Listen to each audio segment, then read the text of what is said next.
Hello and welcome. I am live from Pellam's Wasteland, and today I have another episode of Pellam's Wasteland Reads for you all, this time covering The Witcher. Um, so I have read the entire Witcher series actually now, and so I wanted to talk about the series as a whole over the course of a couple of episodes of this. My idea right now is to do 3 episodes.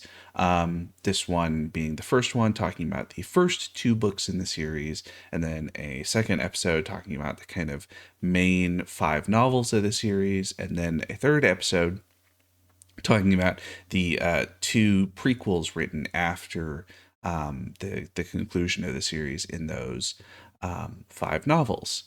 And I will also say I am not an expert on other Witcher material. I watched some of the Netflix show, but only like an episode or two in season 1, not very much. And I have played some of at least the second and third games.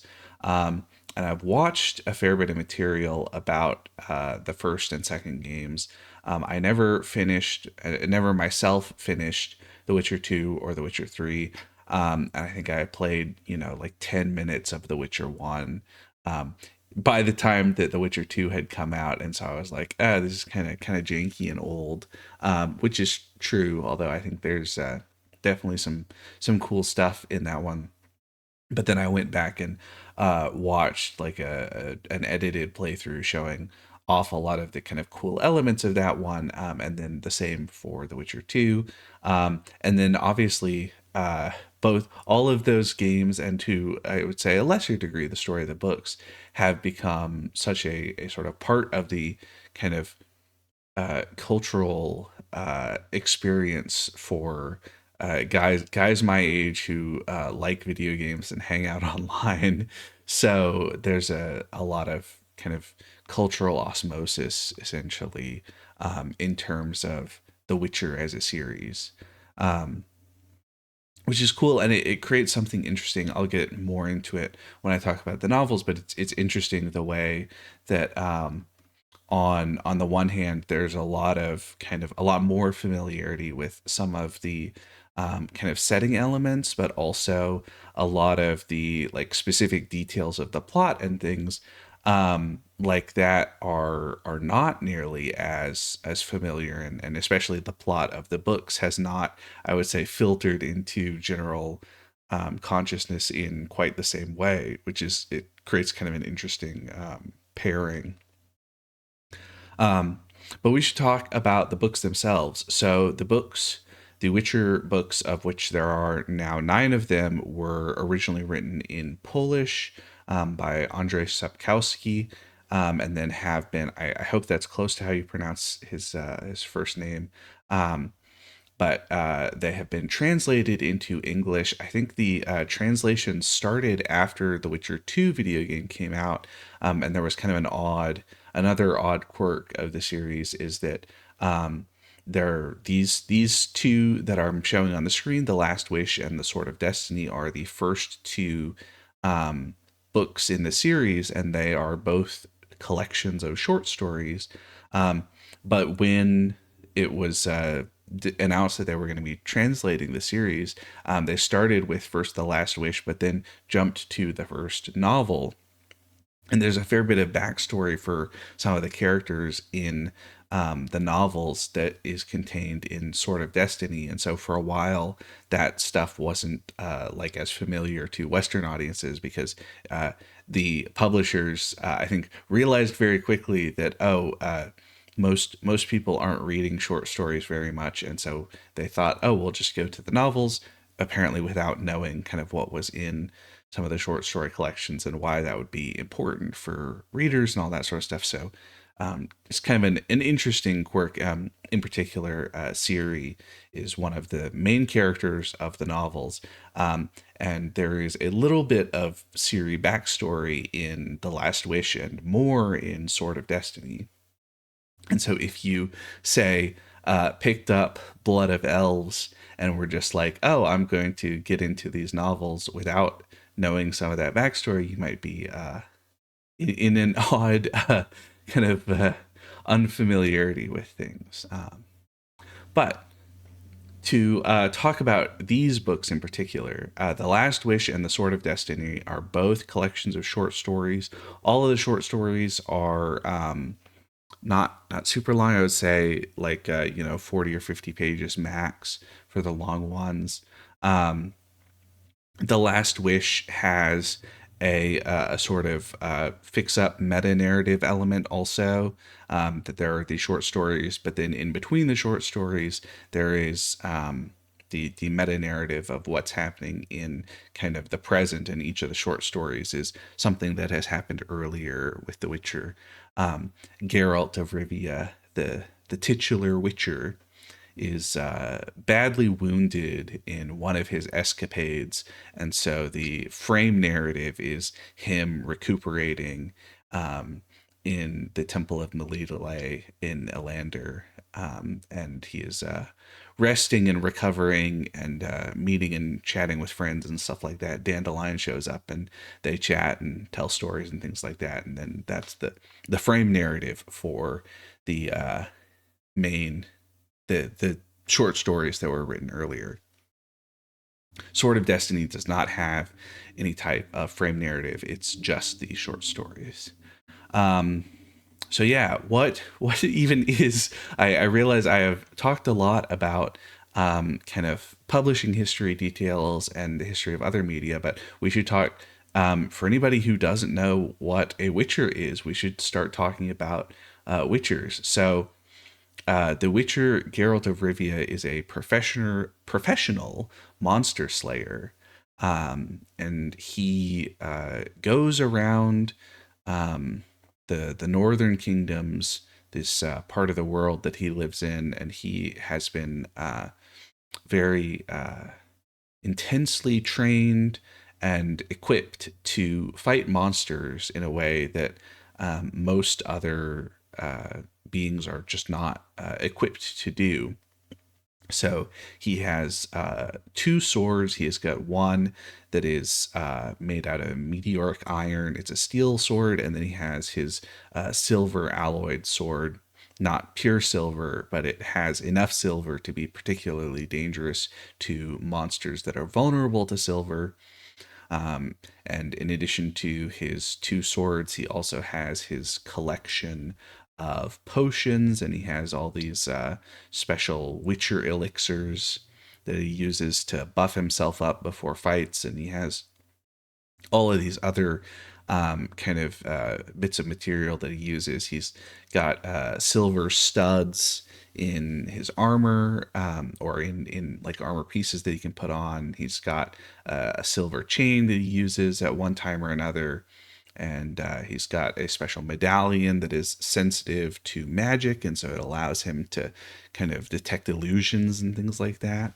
And he's also just very very careful and clever and professional, and he doesn't believe in a lot of the kind of superstition around the monsters. Is much more concerned with understanding more precisely like what's going on and how to deal with them. And so characters will come up with all of these uh, ignorant responses to monsters, and he will say, oh well, that's it actually, this type of monster actually can't do this thing that you think it can, but it's deadly in these other ways.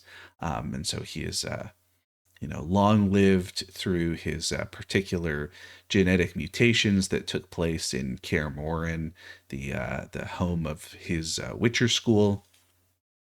And so he is this kind of similar in some ways. There's jokes about the inspirations for a character like Geralt, in particular Elric of Melniboné, as another kind of magical swordsman with white hair. And then also not, I think, an inspiration for Geralt of Rivia, but kind of another character inspired by that same tradition, a sort of convergent evolution. People have made jokes about Anomander Rake in particular from the Malazan Book of the Fallen as being another of these, uh, white-haired magic swordsman badasses who kind of comes from a similar tradition, which is funny.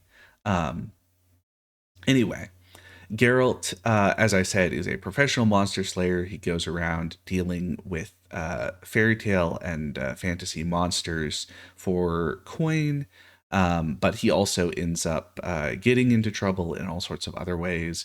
He's particularly bad at keeping it in his pants around beautiful women, especially sorceresses.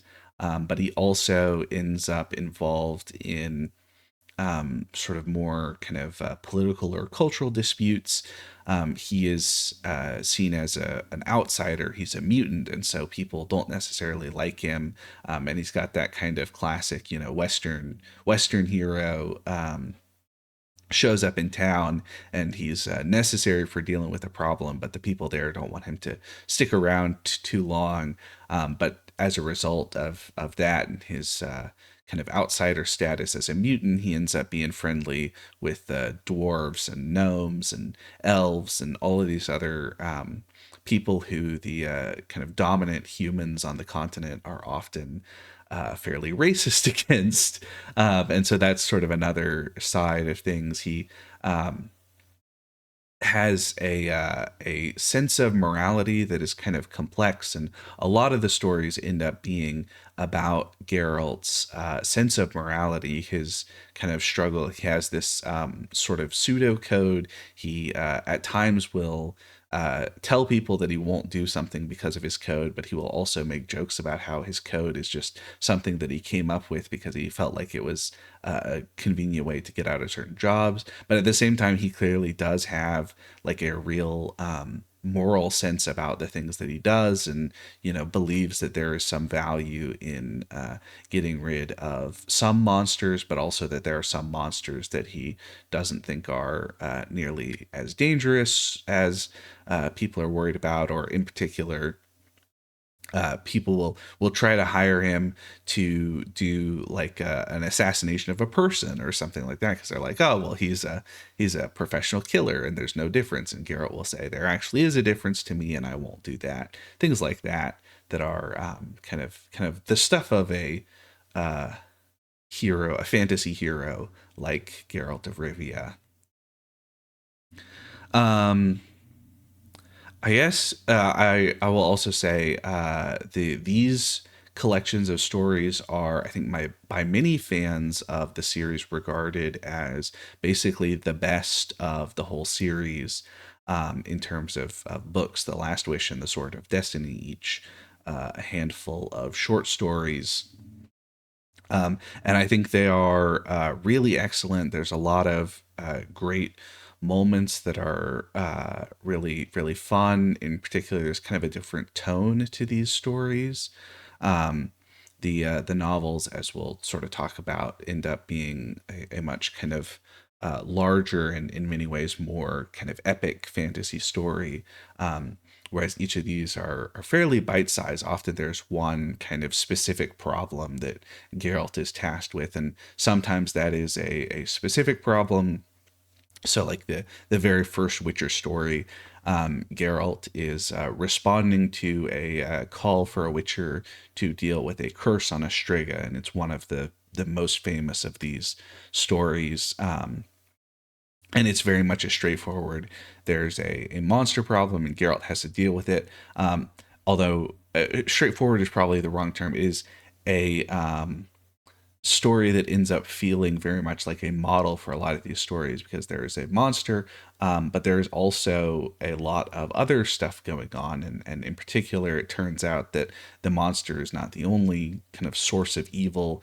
In some ways, the monster is an expression of a much more human evil. And that's a continually running theme, is that the monsters, especially the unintelligent monsters, can be dangerous, but often the real evil is from a person who has decided to do something particularly bad, put a curse on someone someone or hurt somebody, or even, lure people into the monster's lair or something like that. And so Geralt, in having to deal with a monster, is also called upon to right some social issue wrong on some level. And at the same time, there's a lot of kind of fairy tale elements. So like one of the stories involves a this idea of child surprise, which is a thing that is sort of important going on forward in the books.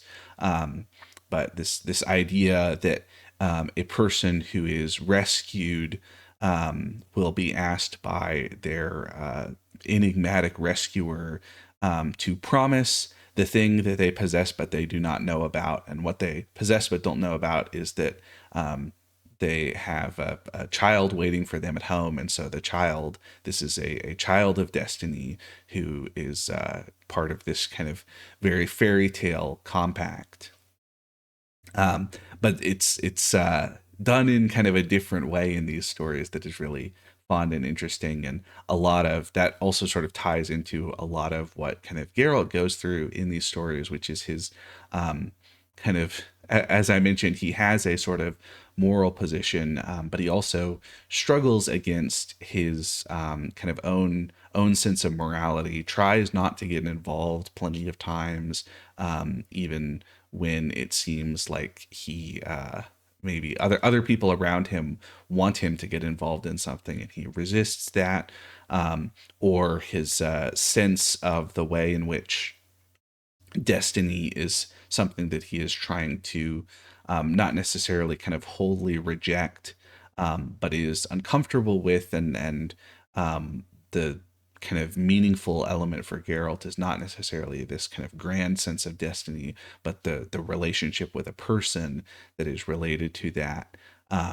There's a big kind of part of these stories, and so that kind of speaks to the way that these stories kind of twist some of these fairy tale concepts, these uh, classic kind of fantasy ideas that are turned on their head on some level, in the way that something like a child surprise idea works. Or for instance, in the story The Last Wish, one of the concepts is there's a genie, where things do not kind of work out as the characters might have otherwise expected.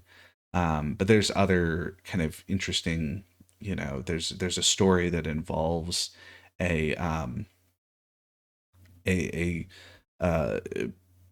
number, well, I'm trying not to give anything specifically away about most of these stories, but there's one that involves a sort of version of Snow White, and one that involves a sort of version of Beauty and the Beast, and all of these different kind of recognizable story elements, these ideas of, princesses who are dispossessed and end up in the wilderness, fleeing from evil stepmothers and things like that. All of these different kind of fairy tale elements that are sort of recognizable, but turned on their head in interesting ways and treated a little differently. And that's part of why these stories are so fun, and clearly why people identify with these stories, is because they are they're fun, very very easy to appreciate fantasy, as well as having a lot of these kind of deeper elements that I think people are drawn to. Also, the idea of Geralt struggling with his own sense of morality is something that feels very, very classical, right? There's something really familiar, and another kind of interesting perspective on this idea of a responsibility that a character like that possesses in a a cruel and capricious world.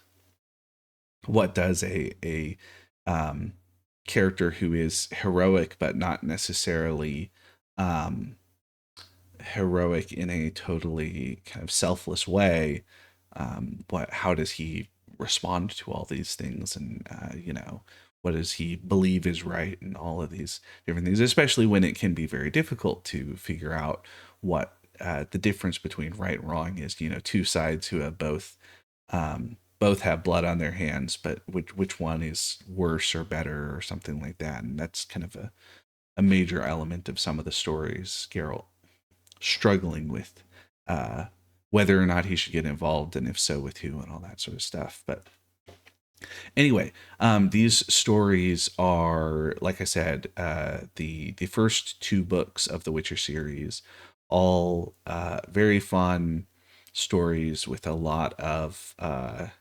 fun kind of fantasy elements, very kind of episodic. There's not necessarily, I mean, within some of the stories, there's a sort of internal chronology, in the sense of this story must have happened before or after. But as we shall see going on, the series becomes kind of larger and more complicated and takes a number of stylistic shifts as it goes on. But this is the starting point for The Witcher. Um, so that's going to be it for me for today. I hope you will stick around for the next couple episodes about the Witcher series. I really loved reading the whole thing, and so I'm going to talk more about the series as a whole as we go on, talk about the novels, the main series of novels, and then about the prequels. So if you have any comments or questions or whatever else you want to say about The Witcher, leave a comment down below. Otherwise, I've been live from Pellam's Wasteland, and I will see you next time. Take care, everybody.